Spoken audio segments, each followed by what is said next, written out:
This trailer is coming along nicely. We've clearly got a lot left to do, but I've got a lot more time in this video than I did in the last one. And I think we can make a lot of progress today.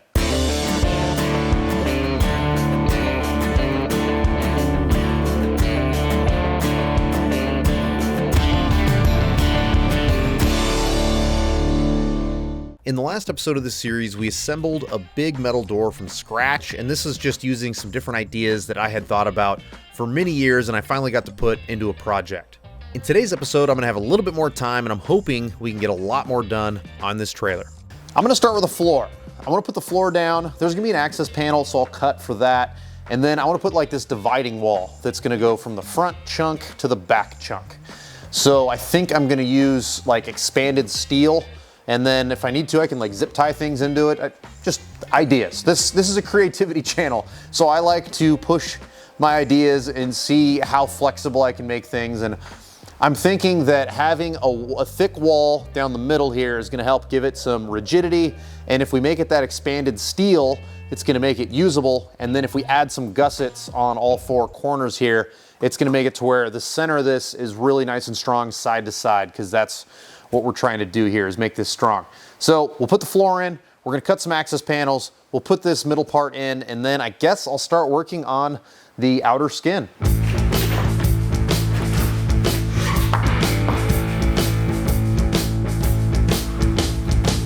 Pretty much as soon as I started working on this, I abandoned my original plan, but I do want to stick somewhat close to it because I do think that shoring up the center portion of this trailer is going to make it a lot stronger. But this is how I build pretty much everything. I keep my ideas very flexible. Nothing is set in stone, because once I start to put pen to paper, or I start to cut out sheets of material and slap it into whatever it is that I'm building, I realize really quickly that there might be a better way to do it, or I might have an idea that I just want to experiment with.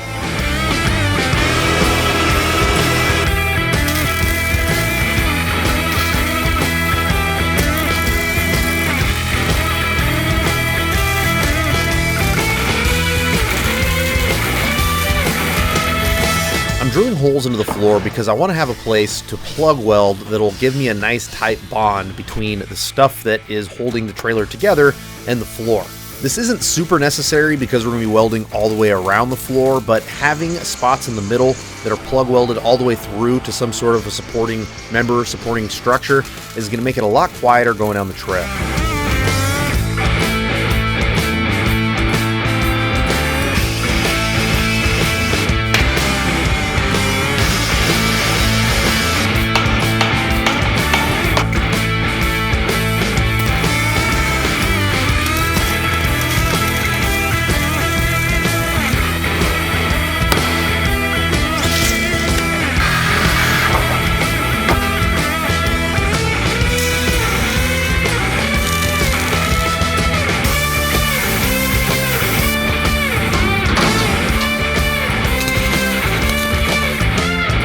Alrighty, things have changed a little bit since when I started the video. Originally I was going to do a piece that was going to go all across the back, and then I was thinking we'd access this through another door back here, but I'm going to cancel all that. What we're going to do is we're going to seal up the back right here behind the fridge and behind where this is going to be a cabinet.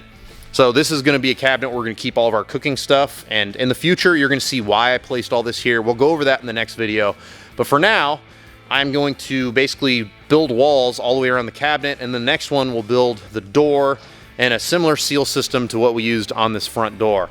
We're going to be using this fridge from Dometic. I've got a whole bunch of Dometic gear coming, and this is going to be the first iteration of all that new gear. So we're going to build a slide for. It's going to slide out, access it right here, and this is all going to start to make sense and like towards the end of this video and in the next video. This side is where I plan on having all the gear that we're going to pull in and out, because I like these really big, heavy-duty Hills Off-Road gearboxes, because I can fill these full of camera equipment or whatever I want. They're waterproof, they're super durable. If you drop them, it's not that big of a deal. So I'm going to be stuffing this side with that. I think the next thing I want to do is I am going to build these walls. We actually have, I've had this forever. We're going to finally install it. I've had this for a couple of years. I bought it on Amazon years ago. We're going to use this as our battery monitor because, again, we're trying to go as low buck as possible. And so I'm just going to keep using stuff that I have laying around. So we're going to have one that's going to be onboard air, onboard water, and then the other one will probably be all the interior lighting. Then we're going to be able to monitor our battery right here, and then this is some USB stuff going on in here. I'm having a little bit of an internal debate on how to proceed with this trailer. I think that the order of operation is just going to start with the low-hanging fruit. I know that I need to skin the walls of this cabinet, and then I think I'm going to start working on the walls of the trailer itself. I don't want to seal off anything too early, but I think that I'll be at a point where I can still reach everything from the inside, even if I have the outer walls on the trailer. And then once the outer walls are good and secure, I can actually slowly start to finish weld some of this and not worry about things warping or getting out of shape too much.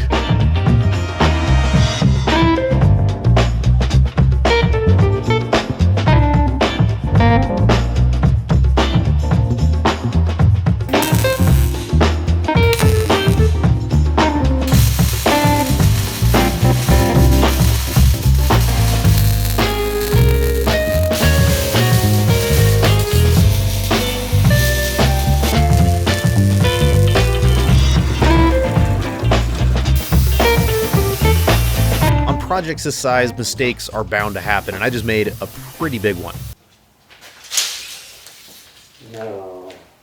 I needed to cut this sheet at 6 foot, but instead I cut it at 5 foot, which I am still kicking myself for, and I'm not going to go buy a new full-size sheet because this is supposed to be as budget as possible, so it's not in the budget to rebuy. So what I'm going to do is I'm going to take this shorter sheet, I'm going to put it on the other side of the trailer where the door is, and I think it's going to be a little bit easier to blend because the seam won't be as tall. But unfortunately, these things happen, and it's just the cost of doing business.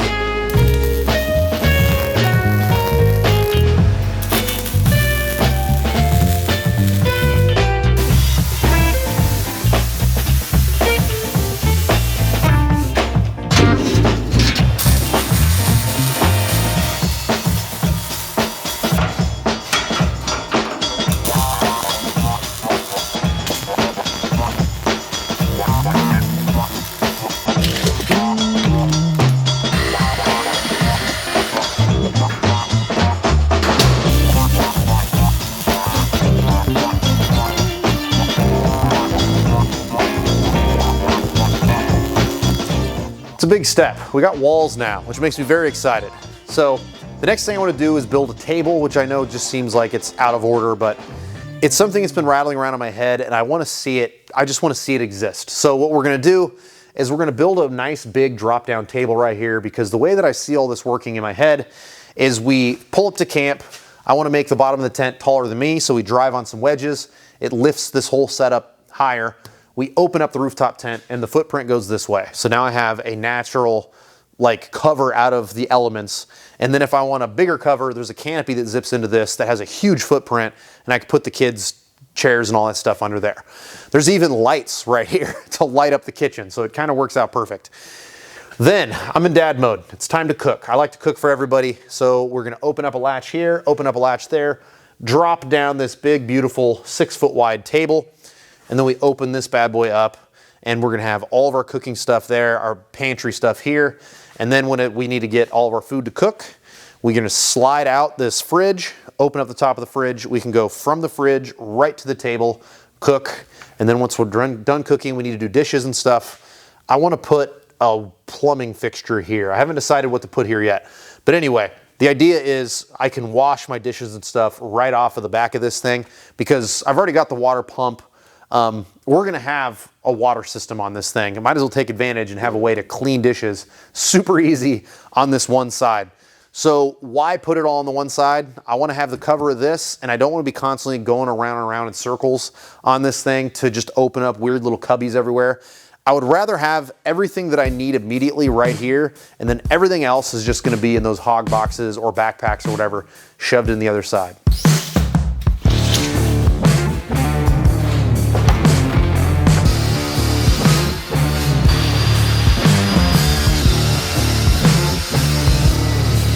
Here's a quick tip.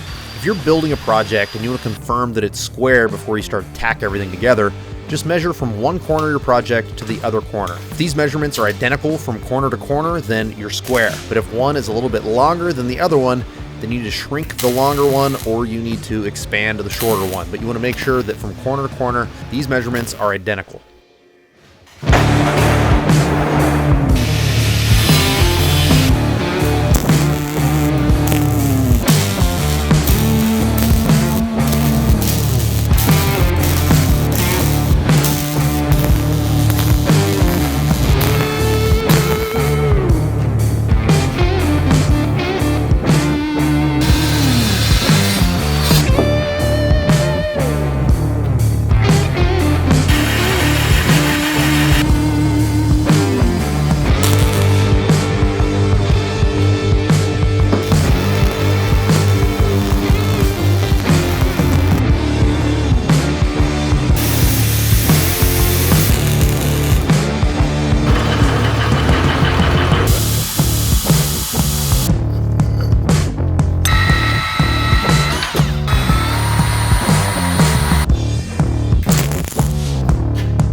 All right, judgment time.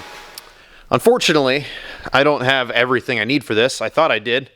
So we got a little piece of paracord holding that up. The plan is going to be, once this is all painted and everything's ready to rock, one of our last things we do is we're going to take some stainless steel, like braided cable, and we'll mount it from here up to there, and the same thing in the back, and that's what's going to actually suspend this thing. Now, we've got these little pieces of rubber, it's a pretty good sized chunk of rubber that I had laying around the back of the shop. We're going to put one there, and we're going to put one on the back, and then whenever we want to close this thing, the rubber is going to get sandwiched in between the table and the trailer, and this clamp is going to clamp it all down. Boom, just like that. And the reason we're not doing that right now is because I forgot to order the hardware for the clamps. So this is what we're left with. What are your thoughts on the expanded steel? I think it looks kind of rad, but there's a part of me that wishes I would have done it in diamond plate. So I'm curious to hear your thoughts on that. Do you think I should rebuild? I mean, it wouldn't take much for me to just throw together another tabletop that would be diamond plate. But the expanded steel is nice because it's going to be easy to clean and wash out. It's really, really light. This table's ultra light. We didn't add a lot of weight with it. But anyway, I'm curious on your thoughts. And one other thing, as far as curious of your thoughts. So we've got no doors or anything over here, which is what I wanted. I wanted to build the least amount of doors possible because it keeps down on cost, keeps down on weight. But I am really considering putting one back here. Originally, I wanted this to be solid because I don't want to accidentally leave a door open or have one of the kids leave a door open and then I take off and I've got a bunch of dirt getting in here or gear flying out of here. But man, wouldn't it be nice to be able to have another access point to the gear back here? So what do you think? Do you think I should put another door back here? If so, we'll do that in the next episode because this is going to be lights. So imagine taillight strip here, taillight strip there. In the middle, I wanted to have a lit license plate, but I could totally see between the taillights having some sort of a latch that opens up and then boom, we can get in. It's time for a shameless plug. Boom, new merch. My wife and the guy who does our website did an awesome job on these shirts. So it's the holiday season. If any of the wives out there are watching and you're looking for something to give your husband, perhaps a Dirt Lifestyle shirt. So we've got one that's that design. We have a new one that is this design here. Come on, Rover people, that's pretty rad. I'm so proud of them. They did an amazing job. So anyway, thank you so much for watching the video. We'll see you on the next one. If you want to help support the channel, merch, we have a website, thedirtlifestyle.com. We also have our Patreon account as well. We do a lot with our Patreon people. Our next trip that we have planned is next month. We're going on a snow wheeling trip with the Patreon people that have tires bigger than a 37. So if you're interested in something like that, join that community. If you don't follow me on social media, I'm @DirtLifestyleNate. We'll see you next time.